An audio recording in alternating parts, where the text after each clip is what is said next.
हिमाचल प्रदेश केंद्रीय विश्वविद्यालय धर्मशाला के छठे दीक्षांत समारोह के अवसर पर प्रमुख रूप से उपस्थित हिमाचल प्रदेश के राज्यपाल श्री राजेंद्र आर्लेकर जी, केंद्रीय सूचना व प्रसारण तथा युवा कार्यक्रम व खेल मंत्री श्री अनुराग ठाकुर जी, हिमाचल प्रदेश के मुख्यमंत्री श्री जयराम ठाकुर जी, हिमाचल प्रदेश केंद्रीय विश्वविद्यालय के कुलाधिपति प्रोफेसर हरमहेंद्र सिंह बेदी जी, कुलपति प्रोफेसर सतप्रकाश बंसल जी, यहाँ पर उपस्थित देवियों और सज्जनों, छात्रगणों। देवभूमि हिमाचल प्रदेश में प्राकृतिक सौंदर्य, आध्यात्म एवं शिक्षा के नगर, जहां पर यह कार्यक्रम आयोजित हो रहा है, धर्मशाला में संचालित हिमाचल प्रदेश केंद्रीय विश्वविद्यालय के छठे दीक्षांत समारोह में आकर मुझे बहुत प्रसन्नता हो रही है। हिमाचल प्रदेश की ये धरती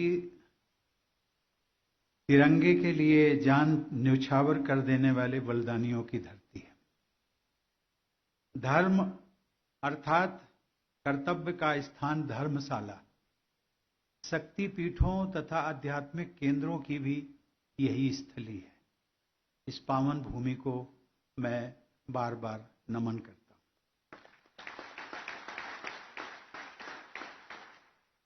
हिमाचल प्रदेश के साथ मेरा नाता बहुत पुराना है, लगभग 48 वर्ष का।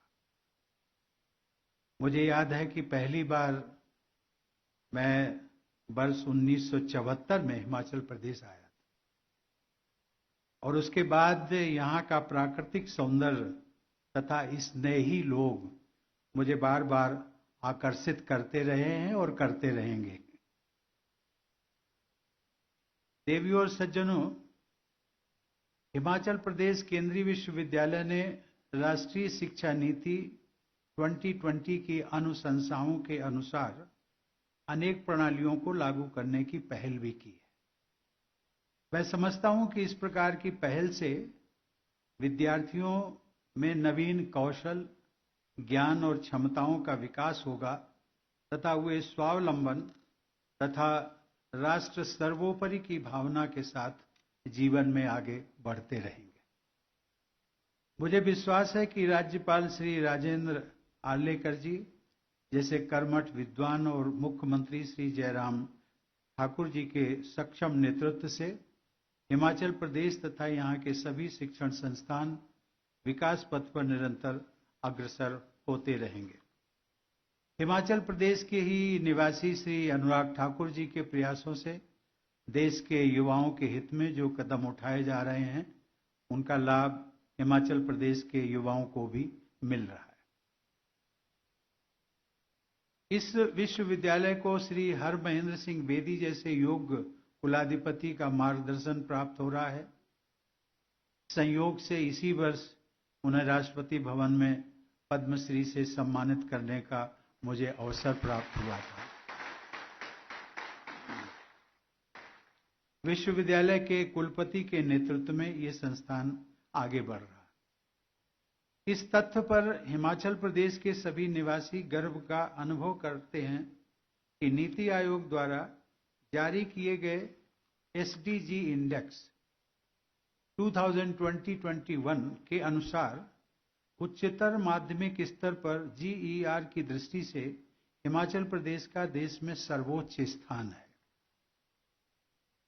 और क्वालिटी एजुकेशन के मानक पर प्रदेश का भारत में दूसरा स्थान है। देवियों और सज्जनों, हमारी राष्ट्रीय शिक्षा नीति में मातृभाषाओं के संरक्षण और विकास पर विशेष बल दिया गया है। हिमाचल प्रदेश में भी अनेक स्थानीय भाषाएं और बोलियां हैं।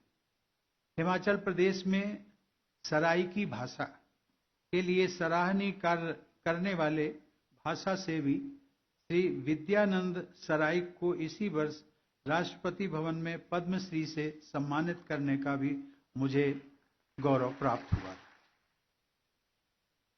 देवियों और सज्जनों, अभी इस संस्थान की स्थापना के मात्र 12 वर्ष पूरे हुए।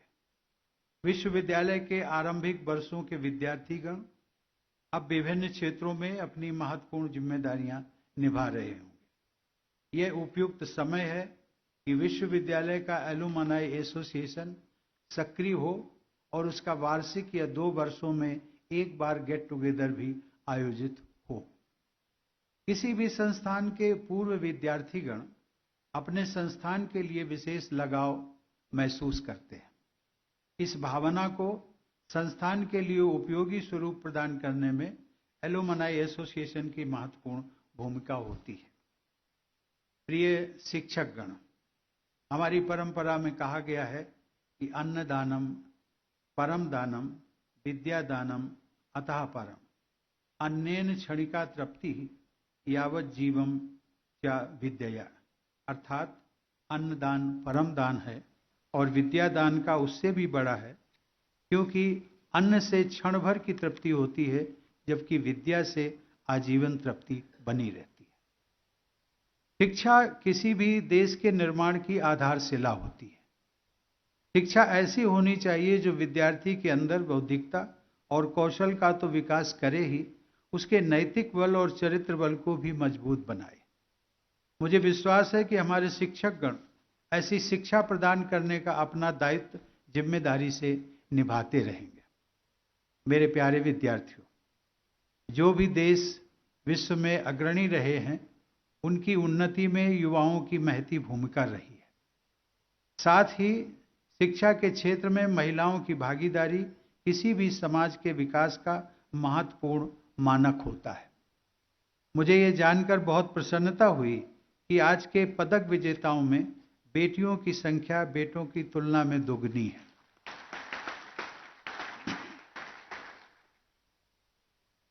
यह हर्ष का विषय है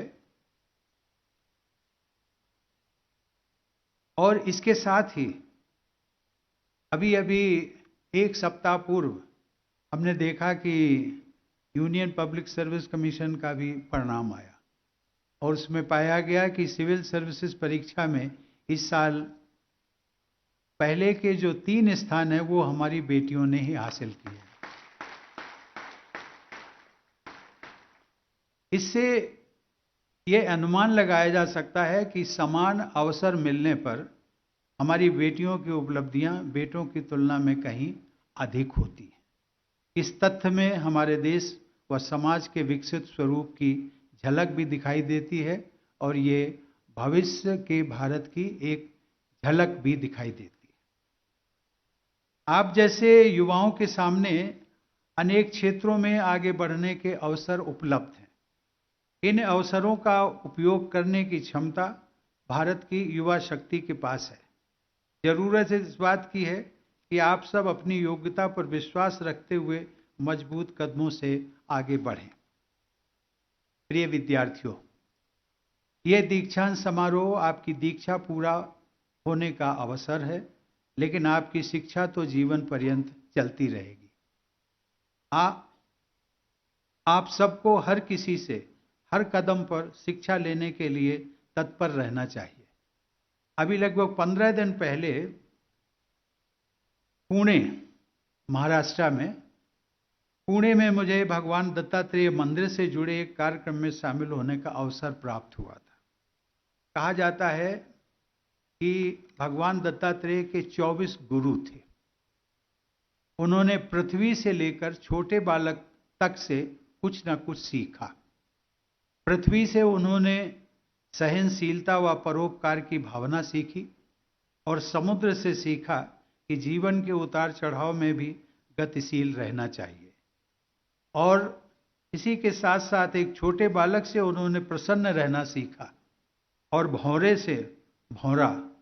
भौरे से ये शिक्षा ली कि जहां भी सार्थक बात सीखने को मिले उसे तत्काल ग्रहण कर लेना चाहिए। इसलिए मेरा आप सबको सुझाव होगा कि सदैव सीखने का उत्साह बनाए रखना चाहिए। आपको यह भी ध्यान रखना है कि जो उपलब्धियां आपने अभी तक प्राप्त की हैं, उनमें किसी न किसी रूप में समाज का भी योगदान रहा है। यह समाज का आपके ऊपर ऋण है। इसे चुकाने के लिए आपको हर तरह से तैयार रहना चाहिए। इसे आप कैसे चुकाते हैं, कब चुकाते हैं, ये मैं आप सबके विवेक पर छोड़ता हूं। मुझे भारत की शिक्षित, अनुशासित और संकल्पशील युवा शक्ति के विवेक पर पूरा भरोसा है। मुझे विश्वास है कि राष्ट्र निर्माण की जिम्मेदारी को पूरा करने की शक्ति और संकल्प आपके अंदर विद्यमान है। भारत को प्रगति के नए सोपान तय करने हैं।